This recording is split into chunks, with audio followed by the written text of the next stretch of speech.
I never thought I'd receive a fraud alert message from the very person who gave birth to me.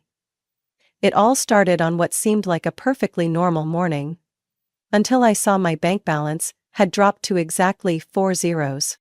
Not a system error. Not some random thief. The only person who could have done this was my mother. She had stolen everything I'd saved over nearly 10 years, and vanished, like she never existed.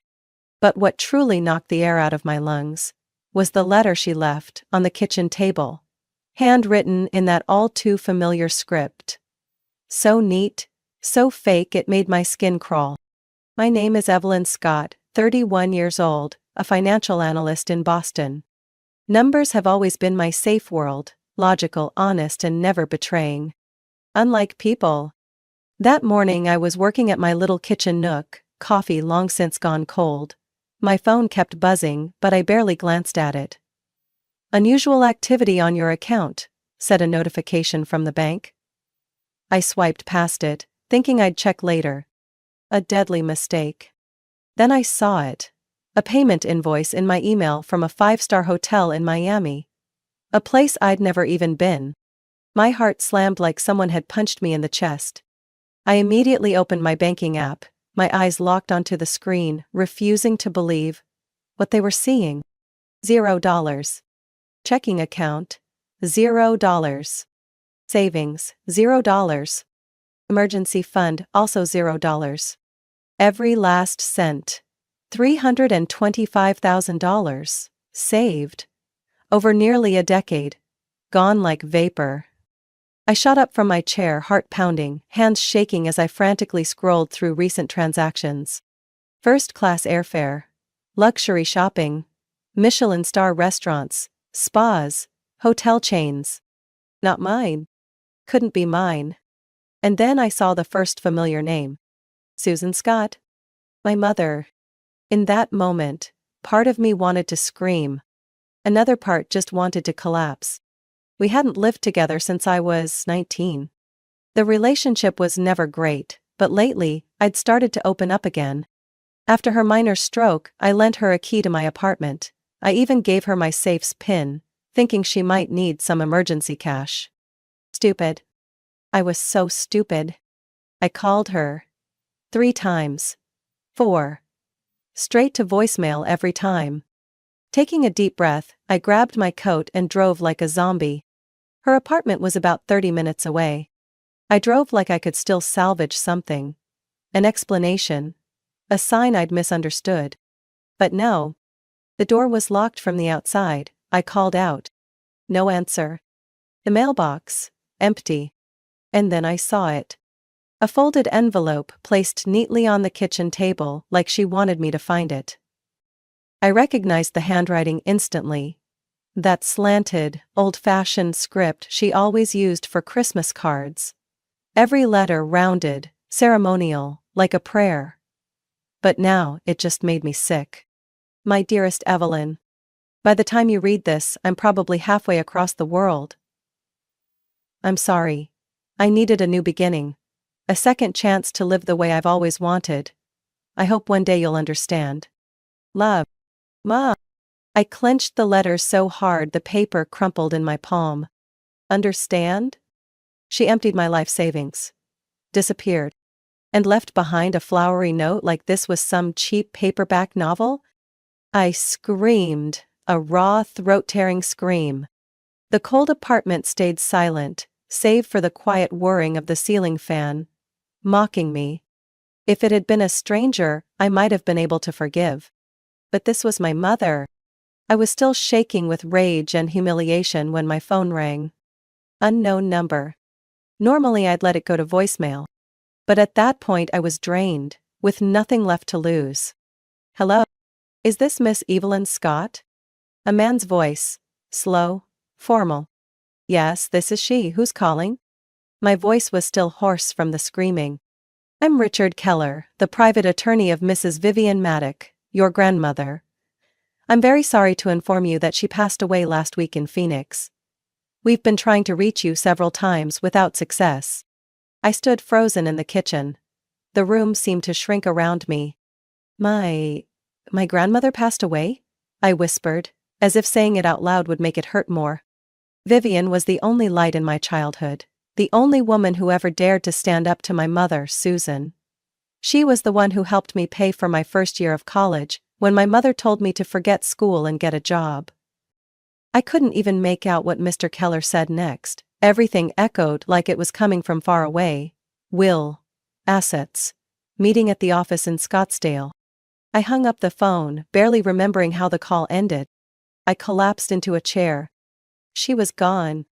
My mother had cleaned me out and disappeared. And me? I was just a fool with $0 in my bank account, and an empty safe. 2 days later, I showed up at the law office in downtown Scottsdale, Arizona. The room was quiet, elegant, but not flashy. On the desk sat a carefully arranged stack of documents. Richard Keller looked to be in his early 50s, tall, with a serious face that wasn't unkind. He stood up and shook my hand with both of his, something I rarely saw from people in his profession. Miss Evelyn, my deepest condolences. Vivian wasn't just a client. She was a friend. I swallowed hard and nodded. I still can't believe it. I understand, but there are some matters we need to go over. Mrs. Vivian's will was written 3 years ago, and last updated just 3 months before she passed. Mr. Keller pulled a cream-colored folder from the drawer and slid it across the desk toward me. I'll be direct. Mrs. Vivian left her entire estate to you. I blinked. All of it? All of it, including the Maddox Inn chain in Arizona and New Mexico, currently valued at around $10,500,000. There's also real estate in Sedona, a house in Flagstaff, and a personal investment portfolio worth over $1,700,000. I was nearly numb. What about my mother? I asked, though I already knew the answer. Mr. Keller's face hardened slightly as he flipped to a page in the file and read slowly. Susan Scott, my daughter, has had more than enough chances and has made her own choices. I am leaving her no part of my estate. She's taken more than enough. I let out a laugh, not because anything was funny, but because I didn't know how else to react. She knew. She always knew who my mother really was. Mr. Keller nodded, then pulled an old leather-bound journal from the drawer, tied with a small red string. Vivian said you should read this alone. She called it her final gift. I took the journal in my hands, fingers trembling with emotion. The scent of old paper mixed with lavender, the perfume my grandmother always wore, tightened my throat. I turned to the first marked page. My Evelyn. If you're holding this journal, it means I'm gone. But I believe people never truly leave as long as they're remembered. You were always the best thing this family had, even if your mother never saw it. I covered my mouth to hold back a sob. What I've left you isn't just money. It's freedom. The power to escape the cycle your mother used to keep you in her grip. Use it wisely. And remember, sometimes, the best way to deal with a con artist is to let them think they're winning. I closed the journal, my heart pounding loudly in my chest. My mother didn't know about any of this. But she would, soon. I had just set down Vivian's journal when my phone buzzed again. Richard Keller's law office? I frowned and picked up. Scott. Sorry to bother you, but I thought you should know. Mr. Keller's voice dropped. Your mother contacted our office 3 days ago. She called from Thailand. She requested a copy of the will, and threatened to sue if she was excluded from the inheritance. I closed my eyes and let out a bitter laugh. Of course. Susan Scott was always like that. She treated everything as if it was rightfully hers, whether she earned it or not, and when it was taken away, she clawed like a wounded animal. Did you send her anything? I asked, my voice cold as ice. Absolutely not. Vivian made it clear all documents are to be shared with you only, but I believe she's found out something. It seems someone in our office may have leaked information. I hung up, my hands clenched so tightly they turned white. My blood boiled, not from rage, but adrenaline. I glanced at my grandmother's journal on the table. The page she marked was still open. Remember, Evelyn, the best way to deal with a snake is to let it crawl into the trap it thinks it controls. I sank deeper into the chair, eyes fixed on that line. The numbness from last week had faded. Now there was only a plan taking shape, step by step. 2 days later, I met with Tiffany, my best friend since high school. She worked in PR in Austin. Smart, sharp, and absolutely allergic to injustice. When I finished telling her everything, she just shrugged. So, you want to trap her? No, I want her to trap herself, I said evenly. She wants to think I'm soft, that I'll split the inheritance. Fine, we'll give her a reason to come back. Tiffany squinted, grinning slightly. Evelyn, I like this version of you way better than college. I called Devin, an old friend who used to be a cybersecurity analyst in San Diego. Now, a freelance expert for special cases. Devin had helped me recover a crashed hard drive back in college. Now I needed something more. I want full covert surveillance installed in Vivian's Sedona estate, I said over the phone. Cameras, audio, network monitoring, everything. You want someone to think they're in control. Exactly. Devin laughed. Sounds like a chess game. I'm in. 1 week later, everything was in place. The largest bedroom in the estate, one my grandmother never let my mother step into, had been cleaned and perfectly redecorated. Silk sheets. A safe rigged with a hidden camera. A laptop on the desk, loaded with fake financial files, all encrypted, monitored for behavior. Every mouse click, every sent email, would stream straight to my computer. I asked Keller to accidentally let a staff member overhear that I was considering splitting the inheritance if my mother came back to negotiate. The perfect bait. Less than 48 hours later, Keller called back. She booked a flight from Chiang Mai to New York, departures tomorrow night. I hung up, heart calmed. For the first time in years, I wasn't afraid of Susan. I was waiting for her. The next afternoon, Tiffany picked me up at the Flagstaff airport to prepare for our guest. In the car, she handed me her phone. She just emailed. From Susan Scott. Subject, about the inheritance. Message. Dearest Evelyn. I know there have been many misunderstandings. I think we should talk, as a family. Nothing is more important than family. I'm on my way home. Hope you understand. Mom. I handed the phone back to Tiffany with a soft laugh. It's starting. That evening, I met her at the gate of the estate. Susan stepped out of a rented SUV, still wearing a wine-colored silk dress, designer sunglasses, and that perfectly fake smile that made my skin crawl. Evelyn, sweetheart, she spread her arms for a hug. I tilted away, gently dodging. If you want to talk, then come inside. She blinked, then forced a smile. I led her to the special room. Her eyes lit up the moment she saw the safe, the laptop, the designer dress hanging in the closet. Is this my room? Temporarily, if you'd like to stay, I said. Voice light as air but devoid of emotion. As she stepped into the room, I stayed at the door, watching my phone screen. The live feed from the hidden camera had just started rolling. Within 5 minutes, she was trying to open the safe. No luck. Then she moved to the laptop. The screen lit up. She started reading through each fake document, each fabricated investment spreadsheet I had created to lure her in. Tiffany stood next to me, arms crossed. It's on. You ready for the final round? I nodded. This time, I'll let her sink herself with her own greed. I knew she wouldn't be able to resist. Not just because she was greedy, but because she believed she was smarter than everyone. Smarter than the lawyers, smarter than me, even smarter than Vivian herself. For someone like her, a room full of opportunity was no different from bait dangled in front of a shark. That night, I sat in the study, eyes fixed on the monitor. The entire feed from the surveillance cameras in the guest suite Vivian's old bedroom was streaming directly to Devin's system. Susan stood in front of the safe. She was wearing an ivory satin nightgown, holding a glass of red wine. Her gaze wasn't dreamy, it was calculating. She tried several passcodes, none worked. Instead of giving up, She sat down, pulled out her phone, and began taking photos of the safe from every angle.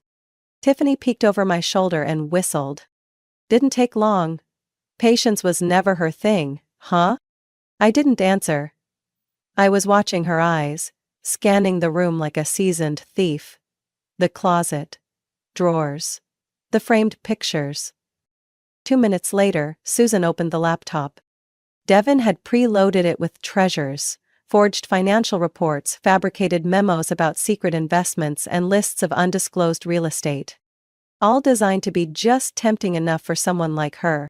And just as expected, her eyes lit up. She didn't just read. She downloaded. She took photos. She set passwords. She started sending emails. The first one went to someone called Russell Properties. Another name, Harper Group. The last one made my blood run cold, Mitchell L. Scott. Your cousin, right? Tiffany asked, her face pale. Yeah, I said. They were both sued in 2016 for investor fraud in Fort Worth. Devin, monitoring everything from the control center, sent a message. She's forwarding everything to her backup email, setting up Zoom meetings for investment talks. I've locked all attachments. She's taken the bait. The next morning, Susan walked into the kitchen, looking like she had reclaimed her status as a wealthy lady of the manor. Did you sleep well, Evelyn? She asked, pouring coffee like we were some perfect little family. I looked up from my iPad, offered a faint smile. Slept fine, you? Wonderful. That room is a dream. Vivian always had such exquisite tastes. I said nothing. She sat across from me, her eyes glinting with poorly hidden excitement. I think it's time we talk about the inheritance. I know you're a generous person. Of course, we'll talk after breakfast. I stood and left her with her steaming coffee. In my mind, only one line from Vivian echoed. Let her think she's winning, until the trap snaps shut. That afternoon, Devin sent me the first audio recording from a Zoom call between Susan and a group of potential investors. Actually, Tiffany's associates in disguise. We'll need to see original ownership documents for the hotel, one of them said, playing the investor role. I can assure you, everything's legal. Evelyn's letting me handle the new investment deals. I'm her mother. I have influence. Her voice trembled slightly from excitement. That thrill. Not real power, but the illusion of control. I sent the recording to Keller. He called back in less than an hour. You have solid evidence. If you want, I can begin filing charges immediately. I looked out the window, the crimson sunset casting a warm glow over Vivian's garden. The scent of lavender still lingered in the air. Not yet, I said slowly. I want her to destroy her own reputation. Publicly. That's a rather ruthless tactic. I'm just using the lesson she taught me.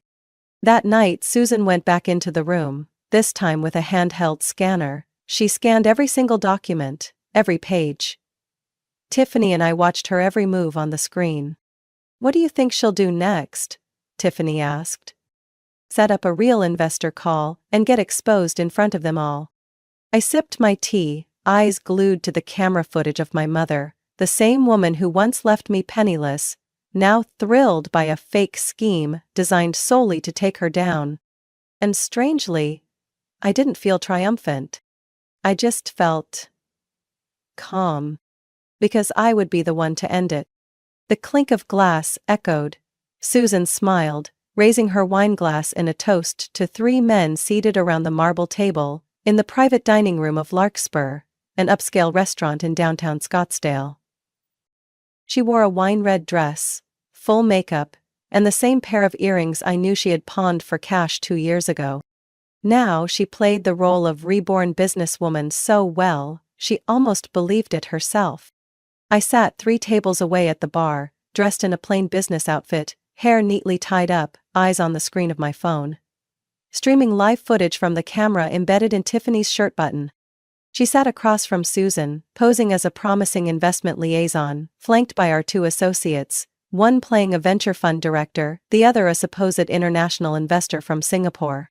I know you gentlemen are looking for exclusive investment opportunities, Susan said, her voice smooth as melted butter. The Maddox Hotel Group is preparing to expand westward. I hold the first rights of transfer from the heir, my daughter, Evelyn. But she's not interested in the business. I nearly laughed out loud. Not interested? Who did she think she was? Mother Teresa of capital markets? One of the investors spoke up. May we see the original contracts and asset certifications? Susan smiled and pulled out a folder. Filled with the exact fake documents Devon and I had carefully created, all the numbers, stamps, and signatures were there. But the dates and asset codes were deliberately wrong. Tiffany tapped her phone under the table. Signal received. I stood up. She was at the peak of her delusion, and I was about to bring her down. I walked toward the table, heels clicking loudly on the hardwood floor. Everyone turned to look. Susan froze, her face going pale like she'd just seen a ghost. "Hello, Mother," I said clearly, stopping behind her. "Funny running into you. Scheming here." She blinked rapidly, trying to compose herself. "To Evelyn, I was merely introducing an investment opportunity you weren't interested in." I tilted my head, pulled out my phone and connected it to the large screen behind the bar. Devon had hacked it earlier that afternoon. "Oh, an opportunity? Then let's all take a look at the opportunity you've been working on." The screen lit up. Crystal clear footage showed Susan sneaking into Vivian's safe, covertly photographing documents, emailing files. Then came the recording of her phone call with Russell, a former partner once investigated for fraud, discussing how to liquidate assets quickly before Evelyn finds out. One of the investors shot up from his chair. "What the hell is this?" Susan's face went ghost white. "Wait, this is a misunderstanding. It's just a confidentiality issue. I didn't know I was being recorded." "That's right, you didn't know," I cut her off. "Because you thought you were smarter than everyone, but what you didn't know is that every single document you took was fake, designed to lure you into making a mistake." One of the fake investors looked so shocked he nearly spilled his water. "She doesn't have legal ownership?" I pulled out the original notarized copy of the will and laid it on the table. "And the sole heir, my mother, Susan Scott, was excluded from the will. And this," I tapped the paper, "is evidence that she tried to defraud you to claim assets that aren't hers." The room turned heavy with silence. Susan stepped back, her hands trembling. "You set me up." I stared straight into her eyes, cold and clear. "No, you walked into your own trap. You taught me how to survive. Now I'm returning the lesson, only a lot more kindly." Tiffany stood and gently guided our two investment partners toward the exit. One of them muttered, "If we get another call from her, we're reporting it to the police." Susan collapsed into her chair. I pulled out my phone and started recording again. "A copy of this will go to the authorities, you know that, but if you want to avoid criminal charges, you'll listen to my terms." She choked back a sob, voice hoarse. "Evelyn, I have nowhere to go." "You're wrong," I said, pulling out a plane ticket and a key to an apartment in Montana. "I already made arrangements." She stared at me, truly stared. For the first time, without deception, without makeup, just a broken woman laid bare in front of everyone. Her face swelled like she was about to cry. "What are you going to do with me?" "Nothing, just let you live like a normal person. Like the ones you once hurt." I turned and walked away. Behind me I heard the sound of a wine glass hitting the floor, shattering into pieces. My office is on the 12th floor, overlooking downtown Scottsdale to the west, where the sunset usually bleeds red across the glass. That afternoon, Susan sat across from me in that very room, silent. No silk dress, no heavy makeup. She wore a long ash-gray coat. Her hair was messy, lips dry, eyes hollow like she'd just stepped out of a storm. I opened a drawer and placed 2 envelopes on the desk. One is a plane ticket to Billings, Montana.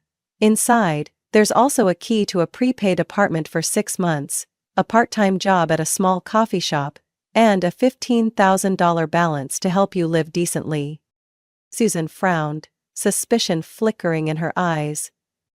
And the other one? I slid the second envelope toward her. It was thicker, evidence, videos, emails, audio recordings, copies of the fake documents you used to scam investors. Mitchell's statement: if I send this to the police, there won't be a plane ride, just an interrogation room. Susan let out a sharp laugh, like a blade being unsheathed. You really think I'll believe this? That you're just giving me a chance to make things right? After everything? I leaned back, locking eyes with her. I don't need you to believe it, I need you to choose. She stared at me for a long moment, then lowered her head, fingers clasped so tightly they turned white. I'll return the money in the safe. I never meant to run forever, I thought you'd never understand. You always looked at me like I was some kind of failure. You stole my money, you disappeared, you pretended to feel remorse, then came back to steal again. How did you expect me to look at you, like a victim?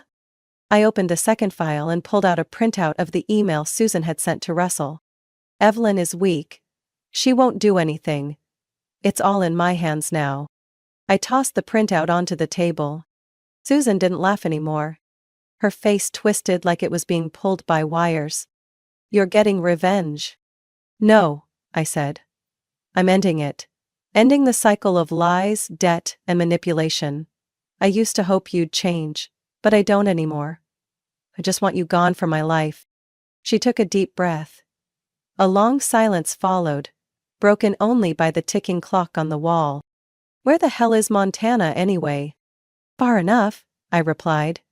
Far enough that you won't ruin anyone else. There's snow, a little coffee shop. Someone who'll hire you to wipe tables and serve waffles. A place where no one knows who Susan Scott is. Susan looked at the two envelopes on the table, as if each held a blade. Her hand trembled as she reached for the plane ticket, pulling it out. And if I don't go? I unlocked my phone and slid my finger across the screen. Ready to email the Maricopa County Sheriff. You already know the answer. A single tear rolled down her cheek. For the first time, I didn't see it as a weapon. It looked real, lonely. I could have had everything. But instead you chose deceit, over and over again, I cut in. And I chose to let go. Susan stood and took the ticket. Her face was bare, her eyes stripped of illusion. Are you really sending me away? No, you walked out of my life a long time ago, I'm just opening the door for you to finish the exit. She turned and walked to the door. Before opening it, she glanced back. Her eyes were no longer sharp, just a dull, gray sadness. You really are Vivian's granddaughter. I nodded. She taught me that sometimes, offering a final chance isn't about whether they deserve it. It's about whether you need to close the chapter. Susan nodded, her lips moving as if to say something, but no words came. Then she stepped out of the office, closing the door behind her, like sealing off a rotting era I had been trapped in for far too long. I exhaled.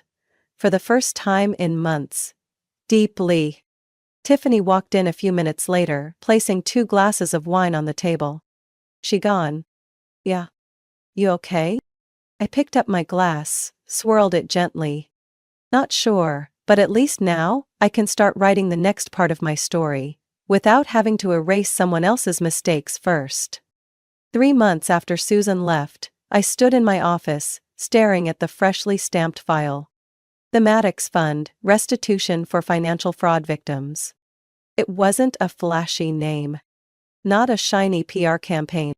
But it mattered to me, and to the dozens of people who had been scammed by my mother, Susan Scott, over nearly 2 decades. Keller and I had worked day and night combing through old files, small lawsuits that had been buried, victims who couldn't afford to keep fighting, investments that had never returned a cent. I couldn't undo what she'd done. But I could offer some justice to those who had trusted the wrong person. The fund began sending out modest checks, $2,000, $5,000, then $10,000, each one with a handwritten letter of apology from me.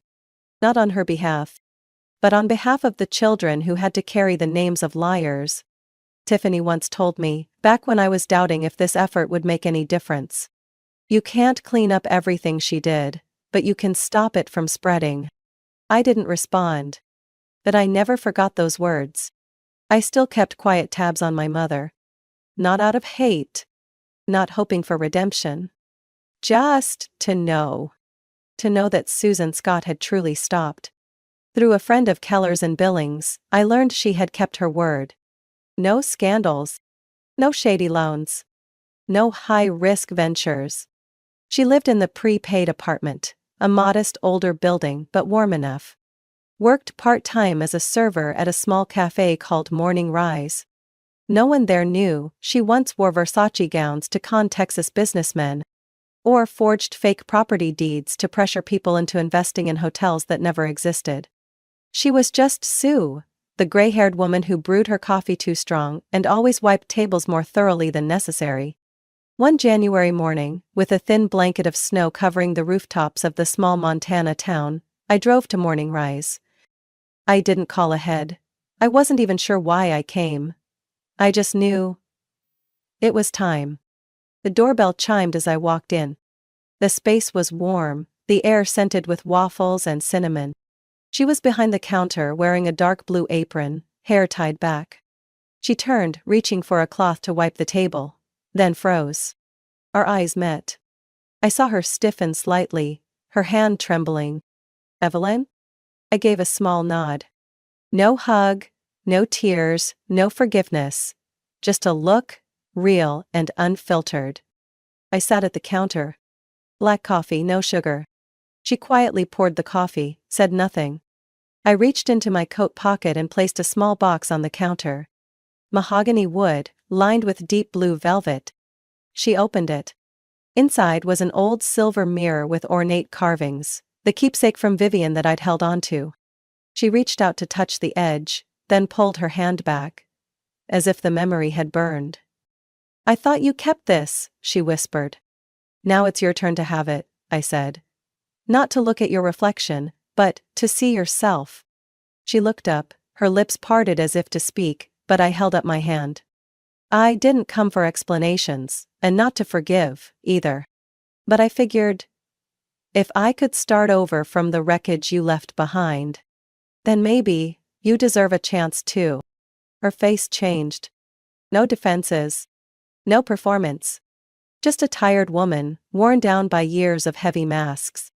"Thank you for not calling the police." I looked at her, calm and steady. "I didn't.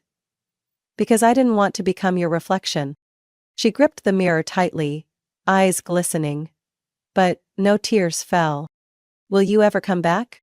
I stood, grabbed my coat. Outside the window, snow drifted softly. "Maybe," I said, with no promise. "Where you can really see yourself in that mirror. Not the shadow, but the person who can still change." I walked out. The doorbell chimed once more as the door closed behind me. I didn't look back. But I knew. She was watching. Holding the silver mirror in her hands. Maybe she'd never change completely. Maybe she'd fail again. But that day, in the faded winter light, I saw her. Not as a con artist, not as a ghost of the past, but as a person trying to find whatever good was left. And as Vivian once said, redemption doesn't start with an apology. It starts with action, repeated every single day. I left Montana without a goodbye. But for the first time in my life, I didn't need a perfect ending. Just an honest beginning. Evelyn's story reminds us that sometimes the people who hurt us most deeply are the ones closest to us by blood. But through betrayal and pain, she chose justice over revenge, healing over repeating the cycle. In real life, not everyone will change, but we always have the power to choose our response. Forgiveness doesn't mean forgetting. It means freeing ourselves.